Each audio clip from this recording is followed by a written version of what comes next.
Okay, 1x. Get your flip books out. You have a bunch of different colors of them, but the one you need out right now is your green one. And we're going to begin reviewing for the final. You're going to be doing a little bit of review for the final every day and also keeping up with our current chapter every day before you take the final chapter 4 test. Okay? So we are going to be looking at exponential and linear functions. This was actually a pretty good test for us. And where we're going to start on our flip book are these two. So before we start answering the questions, let's just review what we are talking about. So in the first couple questions, we have to figure out if it's linear or exponential, you know, the different shapes of the graph. And then depending on which one it is, we always want b, the y-intercept, and then m if it's linear, and g if it's exponential, and then writing the equation. So everything we had said about linear so far was y equals mx plus b. B is the y-intercept. That's when x equals 0. M is our slope. That's the amount that they're adding or subtracting over and over again. So if you look over here, they're always adding 4. This is the example that we put in there. Slope is also your rise over your run. You know, if you've got a picture, you can count the rise over the run. You can also subtract your y's over your x's if you want. But once you get your m and your b, you can put it into y equals mx plus b. Now exponential, remember, if g is bigger than 1, it's growth. Growth looks like this. If g is in between 0 and 1, it's decay. It looks like this. G is never negative. And this is our equation, b times g to the x. So again, b is the y-intercept. That's when x is 0. G is the growth factor. It's what we are multiplying by. So over here in the table, if you take a look, let me just move this. I'm always multiplying by 3. So then once you get your y-intercept, the negative 4, and what it multiplies by, you can write your equation. Okay. Sometimes it's hard to see what you're multiplying by, so remember how we wrote this. You can take a y and divide it by the previous y. That's pretty important because, again, sometimes it's not so easy to see. All right? And we always, when we're doing these two, you know, we want b, we want m and g, and we might want a table. It just depends on what's presented to us. Okay? So let's get started. First one is definitely exponential. It's decay. You can see the shape. So that's the first part. And now I'm going to figure out b and g. So b is the y-intercept. I can see that pretty easily. That's 4. All right. So now I need to figure out what g is. Since it's decay, I know it's going to be in between 0 and 1. What I'm going to do is just pick some other points that are easy to see. These are called lattice points. And I'm going to put them in a table. So for instance, negative 2, here's an x and here's a y. Negative 2 goes with 16. Negative 1 goes with 8. 0 goes with 4. And 1 goes with 2. And if I look to see what they're multiplying by, they're dividing by 2. But what I need to see is what they're multiplying by. They're multiplying by a half. And that's what my g is, a half. If you can't see that, and again, your x's have to be going up by 1s, you can take a y and divide it by the previous y and get your half that way. Okay? So now that I have that, I can write the equation. Y equals b times g to the half. All right? Let's go to the next one. So here's my table. I just want to see first, you know, what's going on with my y's. They're getting bigger, and I notice they're getting bigger by always multiplying by 2. Okay? So that makes it exponential because they're multiplying, not adding, subtracting. My y-intercept is the 20, the 0, 20. And my g, that was an easy one to see, that's 2. And I can write the equation y equals b times g to the x power. All right, next one. This is definitely linear. My y-intercept right up here, 0, 12. So L's for linear. Y-intercept is 12. And then I need my slope. So this is one, since I have a graph, I can just count the rise over the run. And again, you need lattice points. And there's a bunch here. And you just want to count how many are they rising and running. Before you do that, just look at the scale. The y's are going up by 1. But the x's are going over by 2's. So when I go up one spot, for instance, to get to this point, I am going up by 1. But when I go over one spot, it's really worth 2. So my rise is 1 over, and my run is 2. And also, it's going downhill, so that's going to make it negative. And counting that, that's something you just have to remember. So now I can write the equation y equals mx plus b. All right, next one, let's take a look, see what's happening in the table. It's going down, and if I notice from 11 to 5, it's going down by 6. 5 to 1, it's going down by 6. So that makes it linear. I can see the y-intercept is 5. And then since it's linear, m is negative 6 because it's going down. You want that negative. And then it's y equals mx plus b. Next one is also linear because it's going up in a straight line. I can see, so L for linear. My y-intercept is 4. And again, before you count the rise over the run, get your lattice points. Again, there's a bunch of them. And check the scale. The y's are going up by 2 and x's are going up over by 1. So when I go up one spot, for instance here, I'm really going up 2, and then when I go over, I'm really going over 1. So I'm going to rise 2, go over 1. It's positive because it's going uphill, and it can just turn into 2. So now it's y equals, here's m, 2, mx plus b. Whoops, sorry, I need 4. And the last one for this side, it's going down, and if I notice it's cutting in half, but I need a multiplying amount. So that means it's multiplying by half. So that's what my g is. Again, if you can't tell what g is, take a y, take the easier y's. So 25 and divide it by the y in front of it, and that's just a half. So it's exponential because it's multiplying. My b is 50. I can see that here. My g is a half. And now it's y equals b times g to the x power. All right? Okay, let's go to the next part. All right, so going to this one. So first, now we're going to graph them. And the first thing I need to do is determine if the equation they give me is linear or exponential. And the big difference we talked about is that in exponential, just going back to this, that the exponent is x. And here, x is just, it's regular. So I can already see that the exponent is x. This is going to be exponential. This is regular. That's going to be linear. And this is, the exponent is x. That's going to be exponential. So that's the first thing. Then I'm going to figure out what b is, and then m or g. I'll want to make a table so I can get my points graphed and then graph it. So remember, b, it's an exponential is y. They're using f of x now, equals b times g to the x. So I can see that my y-intercept is going to be 2 and that it's growing by 4.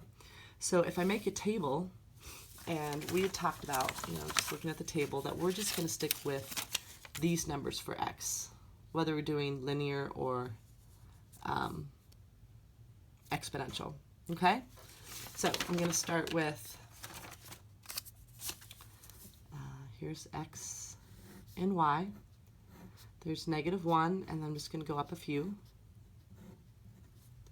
And I already know the y-intercept, it's 2, and I can see what it's growing by is 4. So they're always going to be multiplying by 4. So 2 times 4 is 8.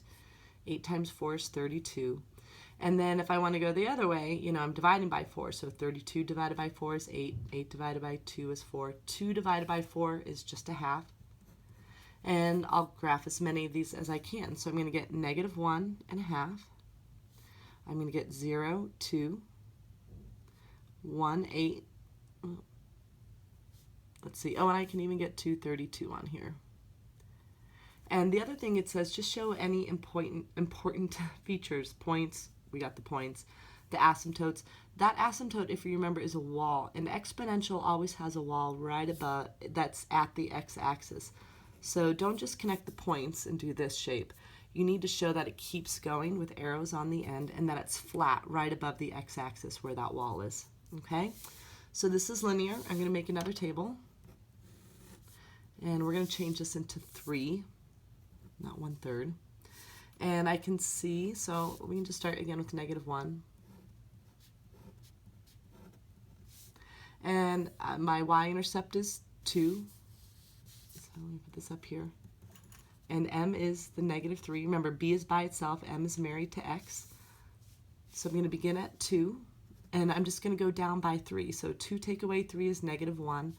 Negative 1 take away 3 is negative 4. If I want to go the other way, then I'll just add 3. So 2 add 3 is 5. So I can go to negative 1, 5, 0, 2, 1, negative 1, and 2, negative 4, and get my line. Okay, and then the final one. It's exponential again. I can see that b is 50. That's where I will begin, and it's growing by a fifth. Remember, this is less than 1, so this is going to be decay. So just as you're thinking about it, that's going to be our shape like that. All right, so make a table, and we're going to put those same numbers in there. We went up to 2, and I'll begin at 50. And then I'm going to multiply by a fifth. So a fifth of 50 is 10. A fifth of 10 is 2. I'm just dividing by 5 when you multiply by a fifth. And then otherwise, to go back, I can multiply by 5 this way. 2 times 5 is 10. 10 times 5 is that. 5 times 50 is that, which this point won't fit on my graph, but I can get 0, 50, 1, 10, and 2, 2. And just, you know, I'm paying attention to the scale. They're numbering 10, but they're actually going by 2s. And then remember, there's a wall. The x-axis is a wall, so don't let it cross that wall. All right? Okay, so at this point, the video might get a little messed up, discombobulated here, because I have to stop this time to get to this one. All right? All right. Okay, let's go to number 10. So this was transformations, and we're still on the green book. Now we're on this corner of the green book. And what we talked about is that these are called rigid transformations. They're just staying the same size. They're just going to move left, right, or up or down. And there's a difference. It depends if your number's outside of parentheses or in parentheses. Okay, so outside and inside. And if it's outside, it's going up when it's plus, it's going down when it's minus. And if it's in parentheses, remember, it's what makes it 0. So when you ask what makes it 0 and you get a negative number, it goes left. If you ask what makes it 0 and it goes right, it's a positive number. So what we're going to do is we're going to take this shape. So let's just pick some easy key points to move. Okay, those are called lattice points. And what I'm going to do is, here's the graph of this. This is already graphed for you, so you don't have to worry about it. Okay? Oh, I'm sorry. I take that back. This is graphed for you. I'm not paying attention. And now I want you to graph this. So this minus 3 is not in any parentheses. Okay? It's free. So what I'm going to do is, since it's free, it's outside, no parentheses, it's moving up or down, and the minus says it should move down. So all these points are going to move down 3. So down 3, down 3, down 3, down 3. And remember the wall where it flattens out? Now it's going to flatten out, not on this wall, but we can make it like a wall right here. So this is the equation of 2 to the x, minus 3. So now the other one, this says f of x, which is this. And since it's in parentheses, what it wants you to do, in parentheses, again, what makes it 0, that would be a negative 1. And the negative means to go left 1. So I'm going to take these points now, and everything's going to go left 1. So just go left 1, left 1, left 1, left 1, and then it just kind of goes parallel to it. Okay? So this one, here's g of x. So let's just take some key points. And we're going to move them. So this one is outside. So remember, outside is up or down. Since it's plus, these points are going up 3. So I'm just going to move this up 3, this up 3, this one up 3 goes a little bit off the graph. That wasn't very smart. Up 3 and up 3. And just recreate the shape. So it's the same shape in a different spot. Now this one is in parentheses. So this one says, since it's in parentheses, remember, we want to do the opposites. When I see minus 2, I want to take 2, and since it's positive 2, that means we're going to go right 2. So these points here, not these are going to go right 2. So this one's going to go here, right 2 is going to go here, this will go here, here, and here. And I've marked them different so I can tell the difference between my old points and my new points. Oops, that wasn't very good. So that was transformations. All right. Okay, let's move on to the sequences. So now in our book, what we need to look at are these two of our flip book. We've got arithmetic sequences. EF meant explicit formula, and this is, we're used to M and B. And RF is the recursive formula in M. And if you remember, this means the previous term, this is the current term, and that's the next term. And we didn't write that there because this means the 10th term, this means the first term, that means the 0th term. But again, explicit formula, we use B and G. But the difference again is we're not using X and Y, we're using these A's and N's and stuff. And then here's the recursive formula. So the idea is they're going to give us one version, something, and we're going to find the others. So first, let's start with this one. Here's our recursive, here's our sequence. So how do I go from 500 to 100, down to 20, down to 4? Well, I'm dividing by 5, but what I'm really doing is multiplying by 5th. This is exponential, okay, from what we just did, but this is now called geometric. And again, if you need to figure out what that G is, because we need G, right? You take a term and divide it by the 1 in front of it. So I'm going to take 4 and divide it by 20. So when I do that, 4/20 turns into 1/5. Okay? So what we will need in order for our explicit formula and our recursive formula is B and G. And I didn't put a spot for you guys to write that. So let's just put that here. B is where we begin. We'll get that in just a second. And G is a 5th.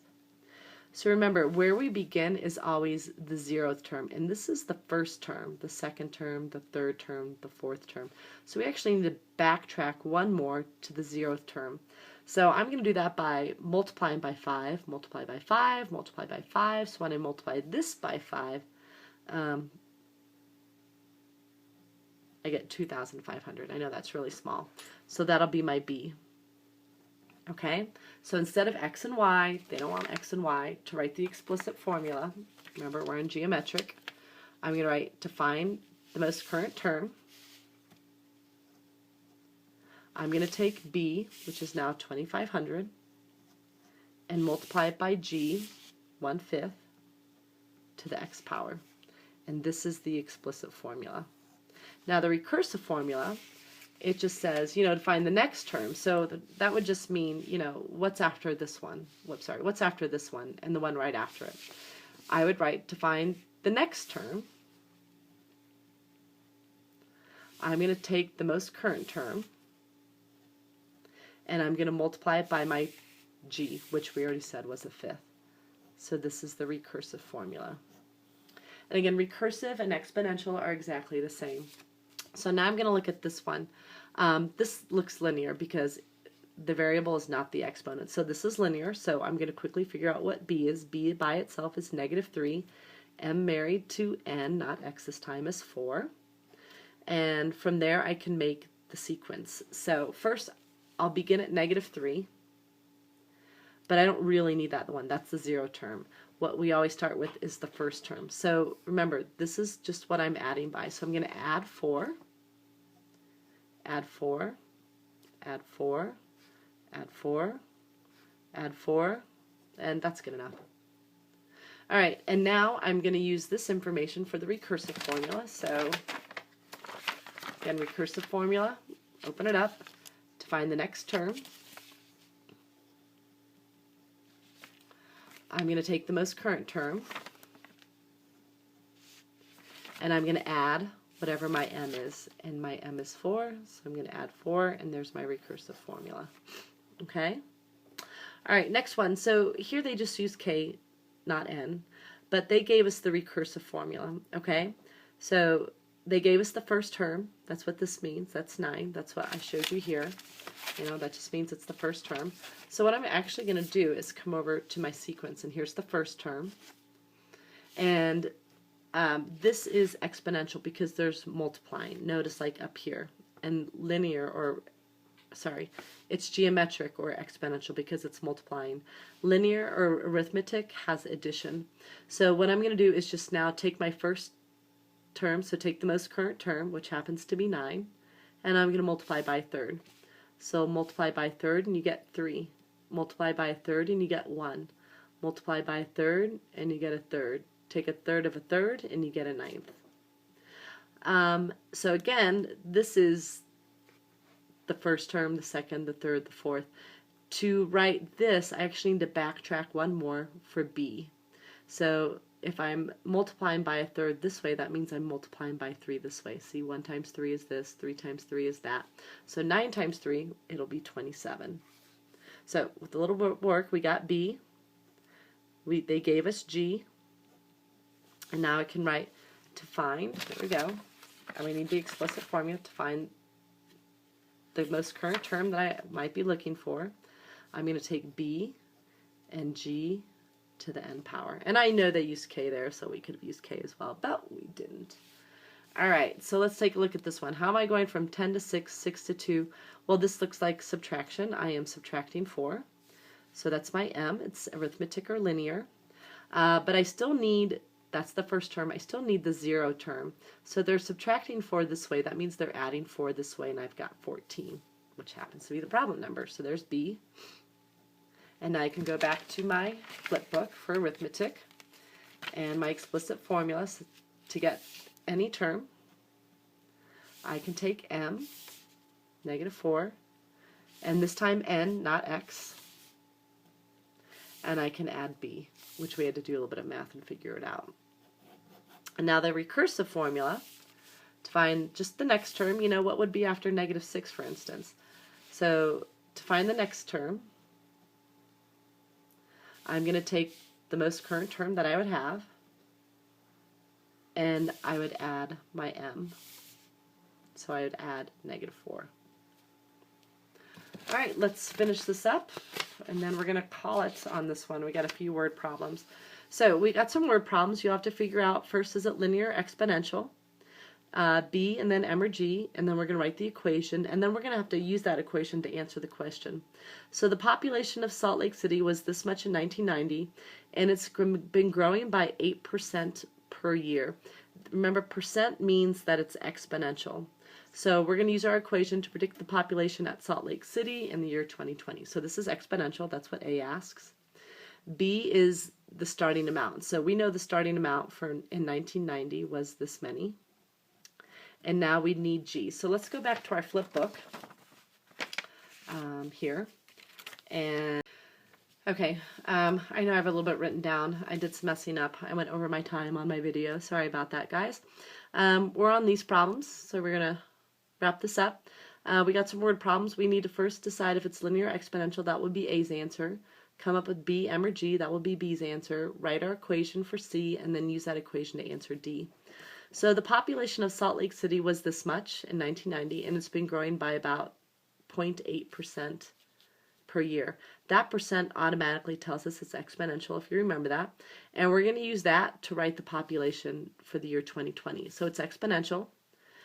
B is the original population, 160,000, and now we're going to find G. So, you know, we're here, but you know, B and G, but G is not 0.18. If you go back down here, we talked about how you find G, and that G comes from 1 adding or subtracting the rate as a decimal, not as a percent.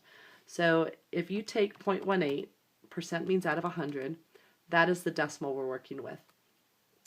And so G, again, comes from you either adding R, that rate, or subtracting that rate. And since it's growing, I'll be adding that decimal that I just showed you on the calculator. Whoops. So G is going to be 1.0018. Now I'm ready to write my equation. Y equals B times G to the x power. And then you can turn on your calculator because you'll need a calculator. And we're about to figure out the population for 2020. So if 1990 is the original year, 2020 That's 30 years later. So we're going to have to make that x become 30. So I've already got, sorry, this part typed in, so I'm just going to the exponent to the 30 power. And that's the population. So we'll just round it to the number of people because you don't have a decimal person, so we'll just cut it off right there. So 168,869 people. Oops, sorry, you couldn't see that. All right, 16. A plane is flying at a cruising altitude of 30,000 feet. It descends at a constant rate. That word constant rate means it's linear of this much. And use your equation to determine when, it should say when, not with, the altitude is 10,000 feet. So it's linear. B is what it's starting out at. It's starting at 30,000. And M is what it's constantly going down by. Since it's going down, it's going to be negative 1,100. And now you can write your equation, y equals m. Sorry, that was B. B and then mx. And so now I don't know when will the at what time, that's our x, when will it be, this y, be at 10,000. So we're going to put 10,000 in here.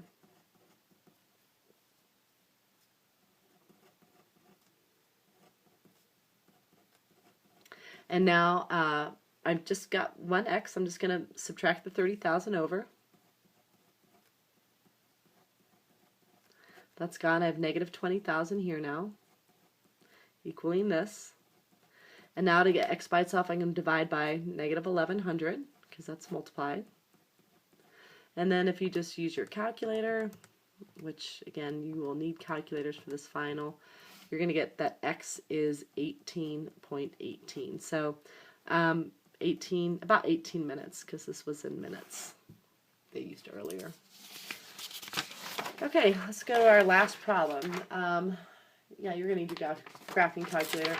So this time we're going to do one linear and one exponential for the same situation. So a bacteria starts with a population of 30 cells, that's B, starts, beginning, and after 5 hours the population is increased to 3,000 cells. So use a linear equation to predict the population after 24 hours, and then use an exponential to also predict it after 24 hours. So we're going to do this two ways. So first we're just going to make a table for both. And we're going to start with our y-intercept. And in linear, it's increasing to 30,000. So this is linear. So what I want to see is what did they add to go from 30 to 3,000. So if you just subtract on your calculator, that's what they're adding by over and over again. So they added 2970 here. So that means I'm going to add another 2970 here, and when I do that I get 5970. Okay, so B is 30.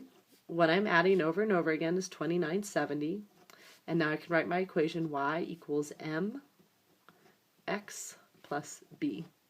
And now after 24 hours I can just put 24 into my x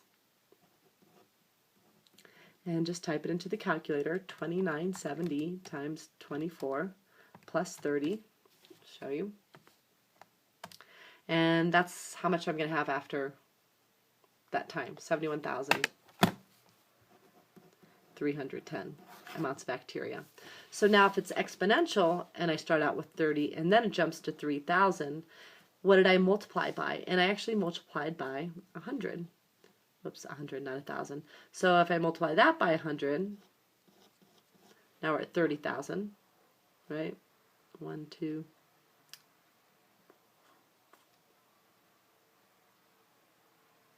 sorry, 300,000, my mistake.